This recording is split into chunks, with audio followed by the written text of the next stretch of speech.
10 ঘন্টা মেকআপ করে 30 ঘন্টা হাঁটা দিয়ে তারপর 40 ঘন্টা লেট করে আমি চললুম ভোজ খেতে। গিয়া তো দেখি সবাই রেডি, মামনি ভাত খাইতে বসে গেছেন। এই যে আমাদের মামনি, চলেন খানিক ভাতটা খাইয়ে আসি।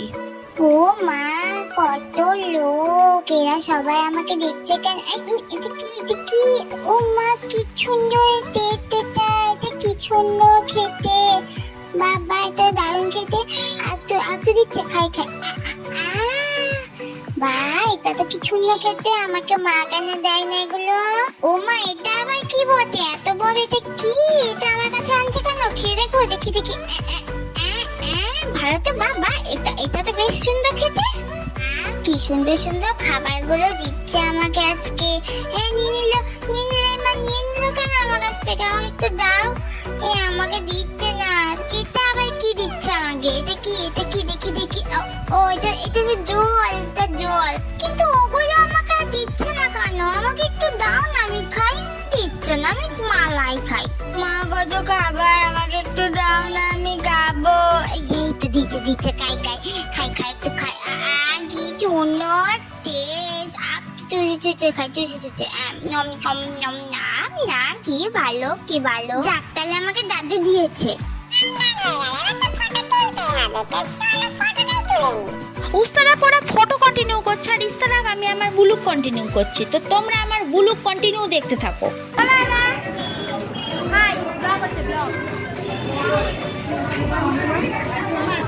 এই যে বেটা, কার বাবা? বাবা মেয়ের বাবা। হ্যাঁ, মেয়ের পিসি। কি সমস্যা নাই, আমাকে বানাচ্ছে মেয়ের মা কই? ওই ব্লগ বলুদা কই? বলুদা। এদিকে বেটির মা বেটিকে এনার্জি দিচ্ছে আর এদিকে আমি বুলুক করছি। আর বেটি শান্ত হয়ে এখানে এনার্জি ড্রিঙ্ক পান করছে। শান্ত মেয়েটাকে অশান্ত করে আমি তারপর চলে গেলাম একটু পেট পুজো করতে গিয়ে আমি আমার এই বুনুটাকে ওখানে ফেলে রেখে তারপর চলে এসেছিলাম। গাইস, তোমরা দেখো ওকে আমি কার পাশে বসিয়ে রেখে আমি উঠে চলে এসেছি।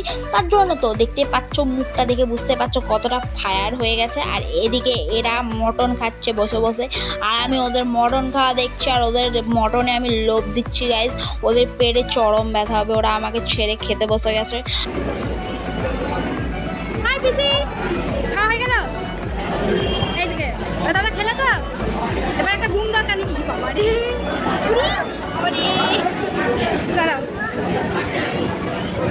মাংস খাসি চলছে, খাসি দারুণ। অনেক সালার পর আমি খেয়ে নিয়েছি গাইস। দেখে নাও মেনু কার্ড দিয়ে দিয়েছে। তো চলো ঘর যাই, অনেক বকে নিলাম, আবার